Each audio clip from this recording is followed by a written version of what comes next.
It's critical that you understand that you are not alone.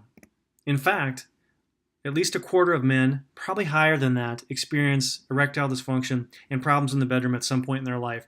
The number likely is much higher than this as people age due to medical problems and medications, but just know that you are not alone in this issue. And there are a lot of causes. It's important to understand your risk. There are things that you can do that affect your sexual health and your health in general, including smoking, lifestyle, which medications you take, how you manage your stress, your blood pressure, diet, a whole host of things that influence your health in general as well as sexual health. Fortunately, there are some oral medications that people can take to address this issue. You know these as Viagra, the blue pill, Levitra, and Cialis.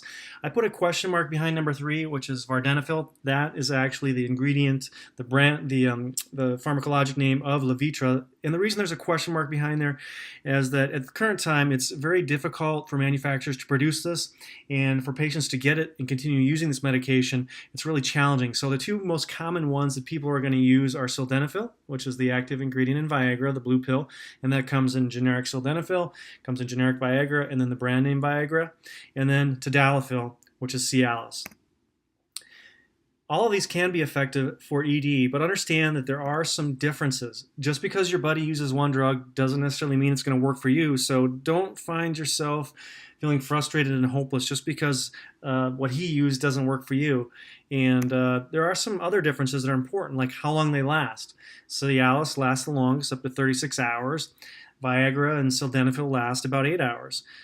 People can and will experience some side effects such as congestion, stuffy nose, slight headache. And so if you want to minimize those effects in terms of how long they last, the shorter acting drugs like sildenafil and Viagra may be more appealing to you. However, Cialis, because it lasts 36 hours, certainly allows a little bit more spontaneity, and many patients like it just because it's convenient. Here's the huge difference, though, the cost. A generic medication versus a brand name medication, the difference in pricing can be 10 to 30-fold. So at the time of this recording, a single tablet of Cialis is $60, $65 a tablet versus the 20 milligram sildenafil tablet that's usually just a couple dollars at most pharmacies. It's important to understand that one size does not fit all. As I mentioned, just because drug X works for your buddy doesn't mean that it's going to work for you. If you want to know more about men's health, medications, and treatment options for erectile dysfunction and sexual health, visit me at mitchellmd.com. I'm launching the Recharge program, and you can find me on Instagram at mitchellmd as well. Have a fantastic week. Be well.